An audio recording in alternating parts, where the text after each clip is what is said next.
ce qui concerne les postures, l'indécision et la diligence de l'expert, ce n'est pas vraiment une posture, c'est plutôt un constat sur le rapport. Le rapport prend une décision dans un sens ou dans l'autre ou pas, et on s'aperçoit que des diligences ont été accomplies ou pas. Donc ça, ce n'est pas des postures, ce sera plus un résultat. Effectivement, c'est rédhibitoire. Si l'expert ne se prononce pas dans un sens donné, le rapport n'est pas valide. En revanche, en posture, il y a le caractère contradictoire. Et j'allais dire, un petit peu comme pour rebondir sur ce qu'a dit M. Laïsega à l'instant, il faut regarder le but. Le but est défini, la finalité de l'expertise est définie par la mission qui est donnée. Et cette mission, c'est l'ordonnance de l'expertise. Et donc, le but du jeu, c'est de répondre à la mission d'expertise. Maintenant, il ne faut pas effectivement avoir envie de trop bien remplir sa mission et d'aller au-delà, non seulement de l'objet de la mission, mais d'utiliser des moyens qui ne soient pas honnêtes, qui ne respectent pas les règles que nous avons énoncées, notamment le contradictoire. Je vais prendre un exemple très simple.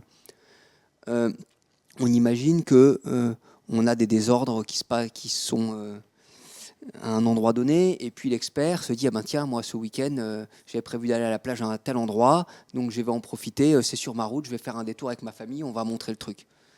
Mais il faut s'en garder à tout prix, parce que l'expert, s'il est vu sur les lieux de l'expertise par une des parties en cause, en dehors du contradictoire des parties, eh bien, c'est quelque chose qui va entacher d'irrégularité de façon assez radicale l'expertise. Alors bien sûr, on pourra purger cela. C'est-à-dire que pour une grosse expertise, si à un moment donné, il y a des analyses qui ont été faites de façon non contradictoire, on demandera aux parties qu'est-ce qui a été non contradictoire, on refera les examens au contradictoire des parties. Mais d'une façon générale, c'est un esprit.